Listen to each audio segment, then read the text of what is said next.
Hello students, today আমি লৈ আছো ক্লাস 9 সেকেন্ড ইউনিট টেষ্টৰ বাবে মেথছৰ এখন ইম্পৰ্টেন্ট কোৱেশ্চন পেপাৰ হয় ইংলিশ মিডিয়াম আছামিজ মিডিয়াম দুটাৰ কাৰণে আছে তো এই পেপাৰখন প্ৰেক্টিছ কৰি গলে তোমালোকৰ সুবিধা হ'ব আৰু তাৰ উপৰি এই পেপাৰখন খুব ইম্পৰ্টেন্ট হয় নিউ প্যাটাৰ্নৰ হয় তোমালোকে প্ৰেক্টিছ কৰি যোৱা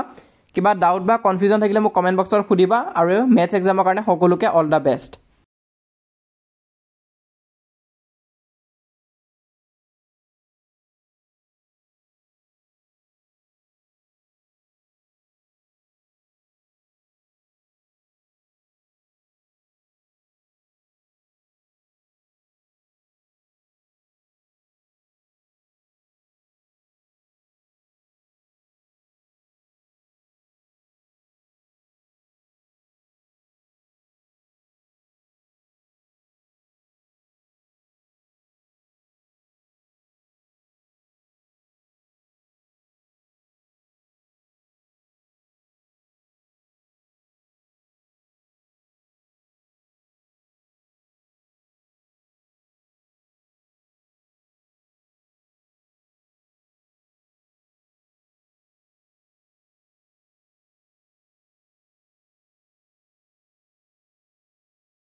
তো ইমান আছিল আজি এই ভিডিওটো যিমান পাৰ নিজৰ লগৰবোৰৰ মাজত শ্বেয়াৰ কৰিবা তাৰ উপৰি যিসকলে এতিয়ালৈ আমাক WhatsAppত জয়েন কৰা নাই তোমালোকে WhatsAppত জয়েন কৰিবা তো ক্লাস 9 ৰ এতিয়ালৈ 2000 কৈ অধিক ষ্টুডেন্টছ আমাক জয়েন কৰিছে তোমালোকেও জয়েন কৰিবা কমপ্লিটলি ফ্ৰী হয় লিংকটো পিন কমেন্টত দি দিছো তাত ক্লিক কৰিলে জয়েন হ'ব পাৰিবা আৰু মোষ্ট ইম্পৰ্টেন্ট আমাৰ এই চেনেলটো তোমালোকে সাবস্ক্ৰাইব কৰি ৰাখিবা